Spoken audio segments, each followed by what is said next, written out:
What if the freedom you long for becomes your very own chain? And what if equality, the dream everyone is chasing, is actually the greatest threat to democracy? In today's video, we explore one of the most insightful and prophetic works of political thought ever written. Democracy in America by Alexis de Tocqueville is not just a description of the United States in the 19th century. It's a mirror reflecting modern society and a warning for the future of democracy worldwide. The equality of social classes in America. For Tocqueville, equality is not merely a political idea. It is the central phenomenon of his era. In France, the revolution violently destroyed aristocracy. But in America, equality emerged organically from the people, their values, and their way of life. It wasn't imposed from above, it grew naturally from below. Tocqueville was struck by the fact that deep class divisions didn't exist in America like they did in Europe. Most people started from a similar base and had almost equal opportunities to progress. This didn't mean everyone was rich or successful, but society wasn't built on noble titles or inherited privilege. He observed that this equality created a new way of thinking. Americans did not bow to authority. They trusted their own judgment. They believed everyone had a right to participate in decisions, and that was radical for the time. But equality didn't only bring freedom. It also brought an illusion of sameness. As differences faded, Tocqueville wondered, does democracy create a society where everyone looks alike, but no one truly stands out? America stood out because it embraced equality without losing its freedom. Yet danger lurks when the majority gains too much power, or when citizens feel equal but become isolated and powerless. Tocqueville's analysis of equality is not just historical. It's a living reflection on how modern societies can protect democracy without flattening it. The power of public opinion. The tyranny of the majority. In American democracy, the voice of the people is powerful, extremely powerful. Tocqueville observed that the majority is not just dominant, it's almost absolute. Laws, institutions, even everyday behavior are influenced by what most people want. At first glance, this seems fair.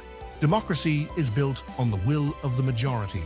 But Tocqueville warns us, when the majority is left unchecked, it can become authoritarian. Public opinion in America, he noted, holds an almost religious force. Those who disagree with the majority are not punished by law, but by exclusion. Social pressure, disapproval, and isolation are the tools the majority uses against those who dare to think differently. Here arises the concept of the tyranny of the majority.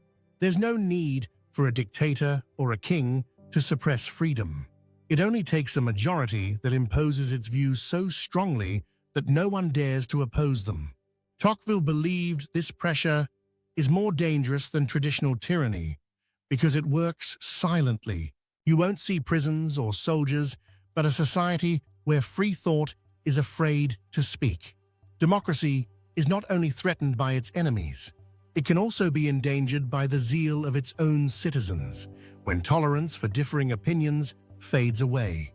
And that, Tocqueville reminds us, is a lesson that remains just as relevant today.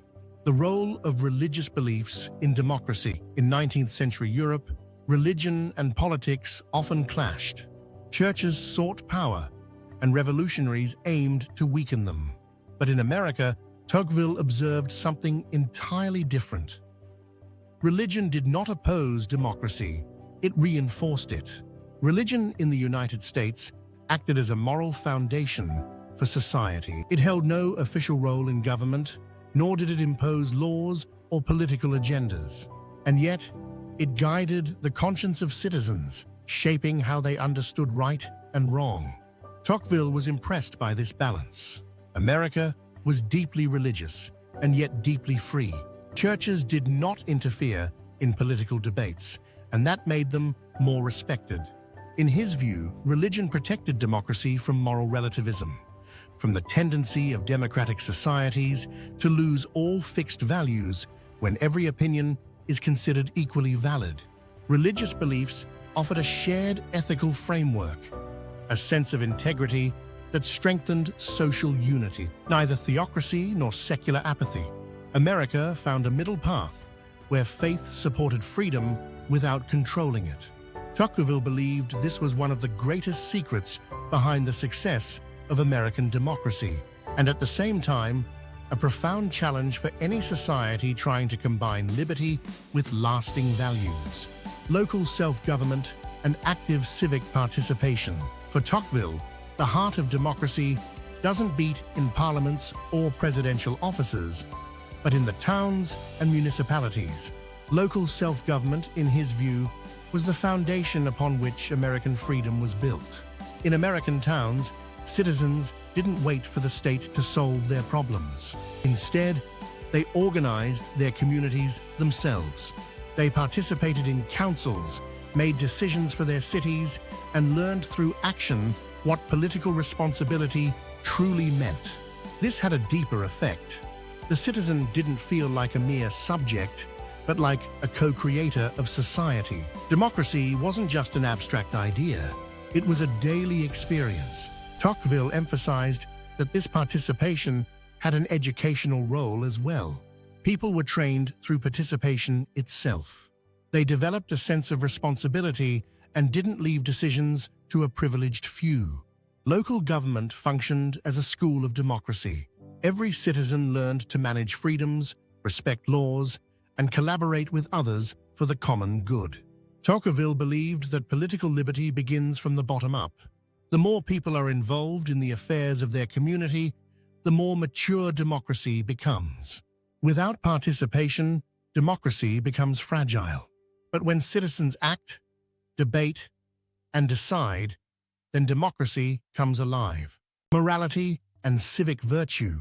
In American democracy, Tocqueville believed that democracy is not sustained only by laws and constitutions, but by something far more subtle yet fundamental: the moral character of society. The ethical behavior of citizens and the cultural respect for institutions are, in his view, what truly keep a democracy alive and stable. Without these unwritten norms, even the most perfect system can collapse. In 19th century America, he observed that citizens showed deep respect for the law, as well as for the informal rules that held their communities together. Honesty, hard work, a sense of duty, and trust in institutions weren't imposed by the state. They were cultivated within the community, passed down from generation to generation. Tocqueville emphasized that this civic virtue strengthens democracy without the need for force.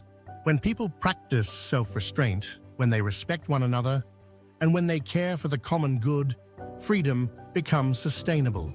The Constitution alone is not enough if its people are not moral.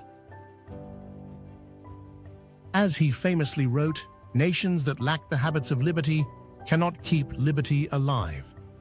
In America, civic virtue functioned as a silent foundation of democracy, a reminder that freedom is not just a right, it is also a responsibility. If what you heard in this video made you think, then Democracy in America is not just an old book, it's a mirror of our time. Tocqueville didn't just describe a country, he spoke about us, about our societies, about the freedoms we take for granted, and the dangers that threaten them. If you enjoyed this video, hit the like button to let us know. And if you want to see part 2, leave a comment saying, "I want to see the next part." Don't forget to subscribe to the channel so you won't miss the upcoming videos full of ideas that inspire, challenge, and provoke thought. Until then, stay free, sure, but also stay responsible.